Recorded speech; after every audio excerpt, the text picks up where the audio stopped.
people should stop feeling an immediate responsibility to know the answers. And I know that as somebody who meets with founders that are constantly solving problems, I know I spent too long trying to be the one that could give them the answer or help them uncover the answer immediately. What's up, everybody? Welcome back to Awesoming's podcast, where we highlight people pursuing their definition of, you guessed it, awesome. So buckle up and get ready for some more success story adventures and failures from Kentucky's tech and entrepreneur community.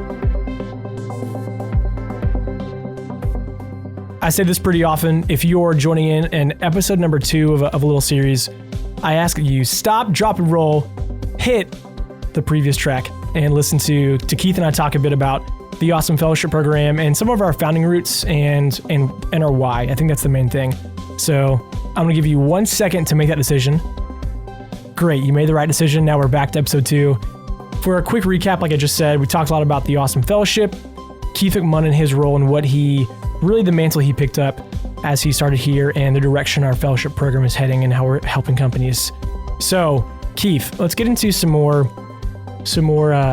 detail, some more vivid description, all the fun words. How do we actually help the startup companies who apply to the fellowship and get into the fellowship? What does that look like really on a day-to-day or maybe a week-to-week, month-to-month perspective from your end? Yeah, when fellowship companies apply for the fellowship, I assume that they have kind of read through the 4 main criteria that we really care about here. And that is that you are Kentucky founded, you have a tech focus to the problem that you're solving, you have traction, demonstrated traction. So revenue is always king, but we have a lot of pre-revenue companies and it's tough for them to prove traction, but it can be done. And so just show us that a lot of people believe in your solution to the problem that they experience. And then finally, and the last kind of criteria is that we want the fellowship founder to be full-time on their startup. This means that their attention is not divided and that they don't really have a safety net, which I know is scary, but we love working with founders that are not afraid of scary, or at least they push through it. So a quick caveat, I'm gonna cut you off right there. Do you see a pretty clear difference in the success of a company with a founder that is part-time, or maybe the founders are part-time versus a company that has at least one full-time founder? Hands down. Yeah, we actually implemented that kind of rule in with hindsight learning. We used to accept companies that, you would hear founders apply for the fellowship and they would say, well, no, I've got a full-time job, but I'm still putting in 40 plus hours a week on my startup. What I'm telling you is I don't eat dinner. I don't hang out with a family. I don't sleep. I work my day job and then I work for my startup. And I think we had to graduate from the kind of thinking that was impressed by that. First of all, that's not healthy nor sustainable. Second of all, it's probably a lie. Third of all, if you've got the safety net of your day job, I mean, the odds of your startup, really surviving or growing fast enough, scaling fast enough are kind of doubtful. Now, here's the thing. This could be a whole separate conversation. I totally encourage people to work like on a startup as a side hustle, to get going. But for our fellowship program, to be one of only 8 companies that gets accepted into the program, we can't afford not to invest in the top kind of prospects. And the top prospects are going to have full-time founders. So by all means, don't hear me say that you need to quit your day jobs to start your startup. But if you want to be a fellowship company, you need to have gotten your startup to a point where you're betting on it with your own livelihood. Yeah. Does that make sense? Yeah, that's good. And the way you set that up, can you go into a bit more detail of how our team actually helps these fellowship companies grow, scale, build a network, whatever it may be? Yeah. I mean, one of the challenges of startup founders is having a team that you can't afford, I guess, necessarily. With skill sets that you don't have. When you're a startup founder, I mean, you're your own accounting department, you're your own HR department, you're your own marketing department, development, the whole thing. But what we've been able to do with the Awesome Fellowship Program is we've just given you a team. So if you've been accepted into our program, we provide a lot of that to you. So we have an amazing designer here, a videographer, a web developer, and then a whole mentor network of experienced entrepreneurs who, at minimum have lots of great advice. And then sometimes, and, very, pretty often they've got checkbooks that end up coming out too, because they want to invest and they believe in what you're doing. So the fellowship program, I mean, we give you a team for a whole year, and we give you access to that team essentially whenever you want it. And so, put us to work and let us help you prepare for your next booth that you set up on the local university campus or wherever you might meet your potential customers or future hires. Yeah, so that's good stuff. Yeah. So again, to recap, we offer video talent, design talent, development talent, and then potentially a whole slew of mentors that are ready to help take your company to the next level. So, right. Man, that's good. The power of people who know you and like you, that can take you far. That's good. Keith, I don't know if we ever talked about this, and that's totally okay, but we're going to talk about it now. What happens to companies who apply to the fellowship and do not get accepted? Do they often reapply, or do they just flat out crumble and we never hear from them again? Yeah, that's a great question. And I wonder if I'm going to get some kind of flood of applications after this. Please. So the answer for whenever you apply to the fellowship is it's yes or not yet. Yes or not yet. Okay. Yeah. Yes or not yet. And, I don't know if I've ever really said that as publicly as on a podcast, but I mean, that should be really the answer for any accelerator program is either yes, you've demonstrated that this is a startup that could succeed and you're a founder that's willing to grind and make it succeed. Or the answer is not yet. Either your startup is not yet that thing, or you as a founder are not yet that person. Now, if you want to prove that your startup is what it can be, or that you are, you can become the kind of founder that it takes, by all means, I want to know about it later. So if it takes you, rarely does it take as little as a week. I mean, it takes months, might even take years.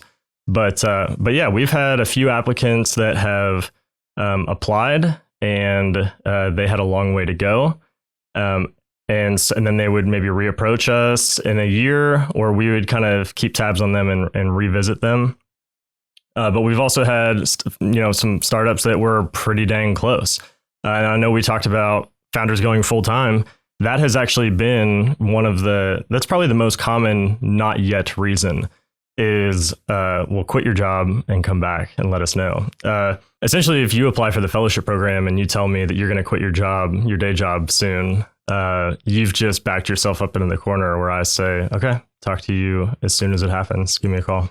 That's interesting. That makes plenty of sense. When someone dives in, I guess maybe the level of seriousness that they're attacking this. So, well, and I just want to add maybe kind of the irony too of a fellowship company, or I'm sorry, a company that does not get accepted into the fellowship. I essentially give them the same kind of task or challenge that I give fellowship companies when they're in the program. And that is build your traction before the next time we talk to each other. That's great. So regardless of where a company is, our goal is still to help them. Right. Once they're in our network, hey, we're still friends. That's great to know. Right. Do you have any stories of companies that we have not accepted that we look back in hindsight and say, crap, we should have, or at least revisit a conversation further down the road? Well, goodness, I wish we knew about App Harvest earlier and maybe taken if we had known about them early enough to be on Jonathan's radar as a program to help him, I wish that we had known about him early enough that it would have been like a pretty big risk to allow him to be one of the 8 companies. So App Harvest is an amazing company that has got a lot of believers in it now. And so I wish I could look at our portfolio and see their logo on it. Yeah, that makes sense. Yeah, no, they definitely have been kicking butt, revitalizing Kentucky. More props to them. Yeah, I know that's a company we always look back and say, man, they're a diamond in the rough. Well, and I'll give him a shout out. But so Bradley Davis from Podchaser loves to remind me that he applied for the fellowship, got turned down, and then we accepted him a few months later. When it was already becoming pretty obvious, like, oh, a lot of people are believing in this company now. And so he loves to remind me that he was a former fellowship turned down, then turned fellowship company. It's a Cinderella story. You love it. You love to see it.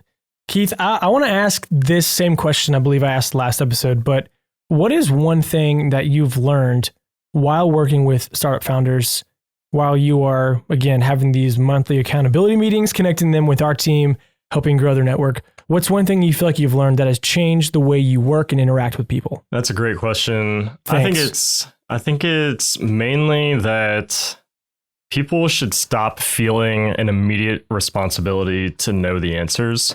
And I know that as somebody who meets with founders that are constantly solving problems and running into problems as they try to solve problems, I know I spent too long trying to be the one that could give them the answer or help them uncover the answer immediately.